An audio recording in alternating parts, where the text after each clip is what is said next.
शादी कर दी गई थी। शकुनी अपनी बहन से इतना प्यार करते थे कि उनको इस बात का भी दुख था कि ऐसा नहीं होना चाहिए, इसलिए वो ये सब किया और उसकी वजह से महाभारत हुआ।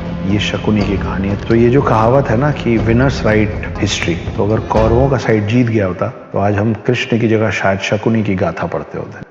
महाभारत के युद्ध के अंत में शकुनी आखिरी दिन तक जीवित था। वो इतना चतुर था कि हर बार मुकाबला करने वालों को चकमा देकर निकल जाता था। उसने भीष्म पितामह को उनके शरशैया पर गिरकर अपनी आखिरी सांस लेते देखा, गुरु द्रोणाचार्य का सिर धड़ से अलग होते देखा, कर्ण की अन्याय से मृत्यु, दुशासन के हाथ पैर उखाड़कर उसे क्रूरता से मारा जाना और कौरवों का विनाश, सब कुछ उसकी आंखों के सामने ही हुआ। लेकिन शकुनी मन ही मन में संतुष्ट था। उसने अपने पिता को दिया वचन पूरा कर लिया था। उसने कुरु वंश से बदला ले लिया था। कुरुक्षेत्र के युद्ध के 18वें दिन सहदेव ने शकुनी को युद्ध के मैदान में ललकारा। सहदेव पांचों पांडवों में सबसे ज्ञानी थे। वो शकुनी के मन की बात जानते थे। वो ये भी जानते थे कि शकुनी ने ही कौरवों को पांडवों के खिलाफ भड़काकर युद्ध करवाया था और इसीलिए सहदेव ने शकुनी को समझाने की भी बहुत कोशिश की कि अब वो जंग छोड़ दे, क्योंकि शकुनी ने जो चाहा वो हासिल कर लिया था। अब उसे गांधार लौटकर वहां राज करना चाहिए। उसी पल शकुनी के मन में पछतावा हुआ। वो सहदेव से खुलकर बात करने लगा,